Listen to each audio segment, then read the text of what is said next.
One person is dead after an overnight house fire in Old Colorado City. Crews got the call around 10:45 last night at a duplex on 14th Street.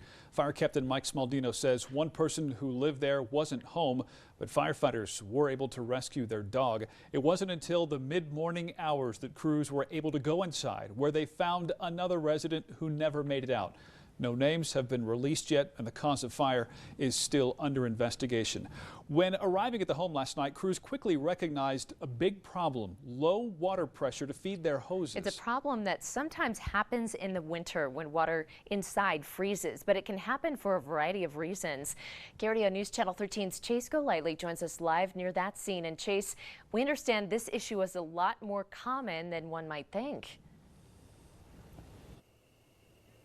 Heather Bart, fire officials tell me tonight that the issues they face with the hydrants in this area had no bearing on that resident's tragic death from the fire. However, it does highlight the challenges firefighters must be prepared for year-round.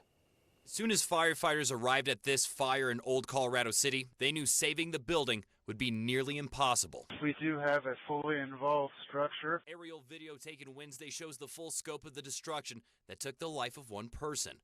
Right down the road was the fire hydrant crews tried to use before running into a problem. We're having terrible water pressure off of these hydrants over here. This is where we've had water issues in the past. Captain Mike Smaldino with Colorado Springs Fire Department says it's rare to run into this problem, but since hydrants are out in the open where anything can happen to them, crews might not know there's a problem until they go to use them. Cars run into them, they might back into them, they might break that stem that we don't know. You're looking at it, it looks completely fine up until the point you actually try and get water out of it. When it does happen, they call Colorado Springs Utilities. So they show up on scene right away. So if we do have a problem with the hydrant, if they can fix it really quick, they can. Most times crews just move on to the next hydrant, which usually isn't a problem with 16,000 of them in Colorado Springs. If you literally just walk up and down the street, every about 300 feet, you're running into a fire hydrant. But what is a problem is when people park in front of them. Smaldino warns that if that happens, they will do whatever it takes to get to it. And if that's the hydrant that we need, then that's what we might have to do, is we might have to cause damage to that vehicle.